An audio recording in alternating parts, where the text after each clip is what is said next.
Assalamualaikum warahmatullahi wabarakatuh. Bismillahirrahmanirrahim. Alhamdulillahirabbil alamin. Wassalatu wassalamu ala asrafil anbiya'i wal mursalin sayyidina wa maulana Muhammadin wa ala alihi wa sahbihi ajma'in, amma ba'du.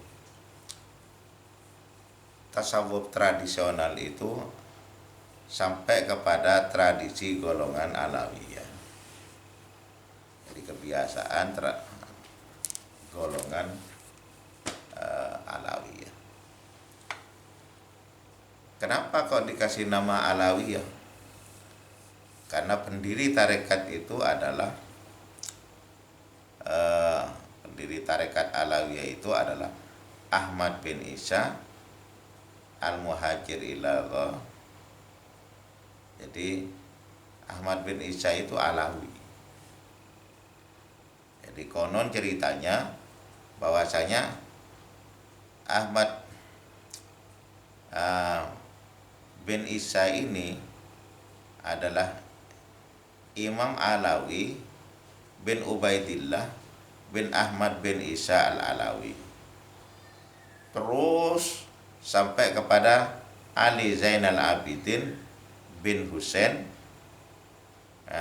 bin Ali bin Abi Thalib atau binti Fatimah binti Rasulullah Sallallahu Alaihi Wasallam. Nah, ini pendirinya kaum Alawi. Jadi Habib-Habib. Nah, Habib Alawi itu Ahmad bin Isa ini lahir di Basra pada tahun 260 Hijriah, sama dengan 924 Masehi. Beliau juga wafat fi Hadramaut tahun 395 Hijriah atau tahun 924 Masehi. Adik-adik yang aku hormati dan yang terhormat, sebetulnya tarekat Alawiyah itu seperti banyak tarekat yang lain. Tapi sebelum tarekat Alawiyah itu terkenal, tarekat Alawiyah itu baiat kepada siapa saja, ditalkin siapa saja boleh. Tapi kemudian pada gilirannya tarekat Alawiyah itu setelah banyak, satu mengalami baiat. Orang yang dibaiat itu apa? Orang yang sudah memperoleh ijazatul khirqah. Ijazatul khirqah itu apa? Legalitas kesufian. Nah, kalau dia itu sudah, lah kenapa kok harus ada legalitasnya? Karena ajaran sufi atau rekod Alawiyah itu ada 5. 1 itu al-ilmu, 2 itu al-amalu, 3 al-wara'u, 4 al-khawfu, 5 al-ikhlasu. Jadi seperti yang berjalan biasa. Jadi tarekat Alawiyah itu harus pintar, harus menuntut ilmu. Maka orang yang pintar, faqih di dalam di dalam agama, mendapat gelar al-faqir al-muqaddam. Fakir muqaddam itu ahluddin atau al-faqih, pinter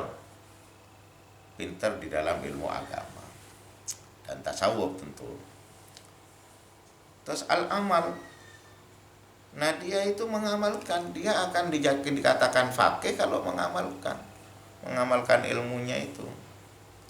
Mengamalkan ilmunya itu tidak cukup, dia harus menjaga halal haramnya di dalam kehidupan itu. Maka sebetulnya orang yang sampai kepada al-faqir muqaddam itu sebetulnya itu dia pintar di dalam al-fiqh wa tasawuf. Orang yang pintar dalam fikih dan tasawuf itu termasuk maqam tadbiyah, maqam tadbiyah. Jadi puncak keilmuan yang sangat tinggi. Di orang yang dianggap berilmu tinggi tahu tentang fikih dan tahu tentang tasawuf. Yang keempat itu khauf. Khauf itu takut. Takut kepada Allah itu bukan menganggap Allah itu gendruwo, bukan. Bukan menganggap Allah itu kal asad seperti harimau, bukan. Takut kepada Allah itu takut tidak dicintai oleh Allah, takut dilaknat oleh Allah. Karena itulah makanya dia itu harus berilmu, beramal dan wara'. Kenapa? Karena takut ditinggal oleh Allah. Kalau sudah takut ditinggal oleh Allah mesti ikhlas. Ikhlas itu fillah itu katanya seorang pujangga, khallisil a'mal bil ikhlas. Murnikan pekerjaan itu dengan ikhlas. Wa khallisil ikhlasa bil khullas. Murnikan rasa ikhlas itu dengan tidak sama sekali. Jadi ikhlas itu merasa tidak melakukan apa-apa, semuanya itu Allah yang memberi, yang mengayomi, yang memberi petunjuk kepada kita. Adik-adikku yang sangat saya hormati, kemudian lalu dia itu mendapat legalitas tasawuf, namanya hirqatut tasawuf, legalitas kesufian. Jadi orang yang di baiat macam-macam itu dia kesufiannya sudah sangat tinggi, kelihatan. Terus lalu siapa yang mengajari, yang membaiat itu? Al-Faqih Al-Muqaddam. Al-Faqih Al-Muqaddam itu adalah Syekhus Suyuh. Jadi syekhnya syekh. Jadi syekhnya syekh. Jadi yang tertinggi itu adalah yang membaiat.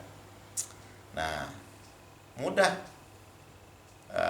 Tradisi golongan Alawiyah itu hanya ada 5.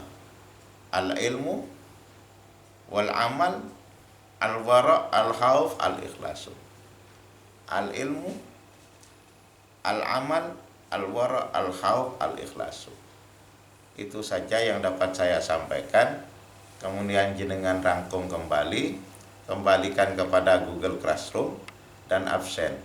Wallahul muwaffiq ila aqwamit thoriq. Wassalamualaikum warahmatullahi wabarakatuh.